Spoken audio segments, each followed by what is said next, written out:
Hello students, আমি Moumita ma'am. আশা করি তোমরা সকলেই খুব ভালো আছো। Welcome back to our channel. আজকে আমি তোমাদের সেকেন্ড সেমিস্টার মেজর ইংলিশের পেপার 2 থেকে আরও একটা নিউ ফিগার অফ স্পিচ, যেটা হচ্ছে এপিগ্রাম। তোমাদের আজকে আমি এপিগ্রামের উপরে কিন্তু ক্লাসটা ডিসকাস করব। তো দেরি না করে শুরু করে দিই আজকের সেশনটা।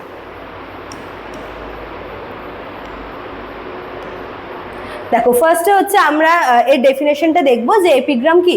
দেখো, an epigram is a short, witty and meaningful statement that expresses a deep truth or idea in a striking way. এপিগ্রামে কি করা হচ্ছে? এপিগ্রামে মনে করো খুব ব্রিফলি, খুব শর্টলি, উইটি ভাবে এবং মিনিংফুল ওয়েতে কোনো একটা স্টেটমেন্ট, কোনো একটা আইডিয়াকে কিন্তু রিপ্রেজেন্ট করা হয়। ঠিক আছে, দেখো কি বলেছে এক্সপ্লেনেশনে।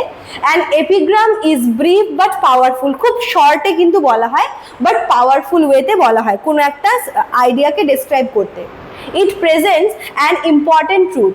এবার সেই স্টেটমেন্টটা হতে পারে কোনো একটা ইম্পর্টেন্ট ট্রুথ, হতে পারে কোনো মোরাল আইডিয়া, বা sometimes irony in a clever and memorable form, বা কোনো একটা আইরনিক্যাল কোনো একটা টার্ম, আইরনিক্যাল কোনো একটা স্টেটমেন্ট যেটা কিনা হচ্ছে ক্লেভার ওয়েতে বা মেমোরেবল ফর্মে কিন্তু রিপ্রেজেন্ট করা হয়ে থাকে।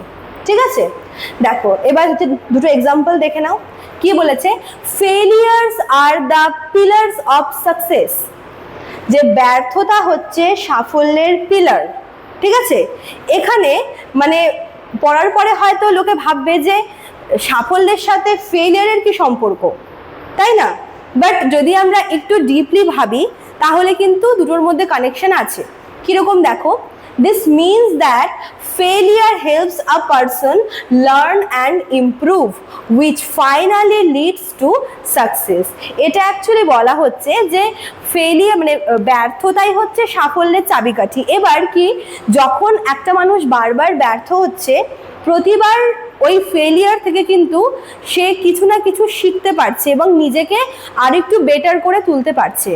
এবার যদি এরকম হয় যে দেখবে যে যারা হচ্ছে কোনো একটা কম্পিটিটিভ এক্সামের জন্য বসে, কোনো একটা কিছুর জন্য যারা প্রিপারেশন নেয়, ফার্স্ট অ্যাটেম্পটে কিন্তু হয় না সহজে। ঠিক আছে, বেশ কয়েকবার অ্যাটেম্পের পরে তারপরে গিয়ে কিন্তু তারা হচ্ছে সেই জবটা ক্র্যাক করে, সেই এক্সামটা ক্র্যাক করে। ঠিক আছে, তা এর মানে কি, প্রতিবার যখন সে এক্সাম দিচ্ছে হয়তো সে পাচ্ছে না বা হচ্ছে সে ক্র্যাক করতে পারছে না, কিন্তু প্রতিবারই এক্সাম দিতে গিয়ে কিন্তু সে নতুন কিছু জিনিস শিখছে, নতুন কোনো তার এক্সপিরিয়েন্স হচ্ছে এবং সে নিজেকে আরও ইমপ্রুভ করতে পারছে।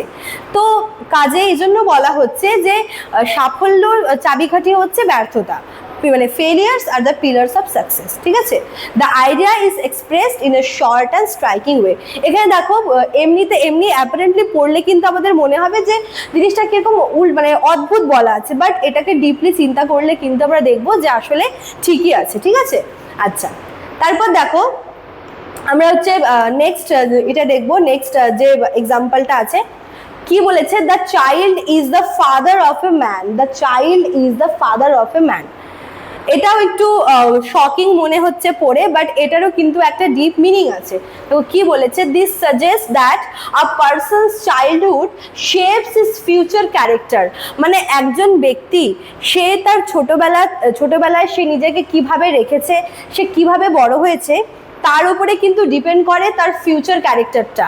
মানে একজনের ছোটবেলা যেভাবে কেটেছে, ঠিক আছে, একজন ছোট থেকে সে যেই পরিবেশে বড় হয়েছে, সে যেমনভাবে হচ্ছে শিক্ষা পেয়েছে, তার ফিউচারটাও কিন্তু তেমনভাবেই তৈরি হবে। Though the statement sounds surprising, it has a deep meaning. যদিও বা শুনতে দেখো ভীষণ সারপ্রাইজিং, ভীষণ উইয়ার্ড মনে হচ্ছে শুনে, বাট এটার একটা কিন্তু ডিপ মিনিং আছে। ঠিক আছে, চল, তো এই ছিল তোমাদের আজকের ক্লাসটা।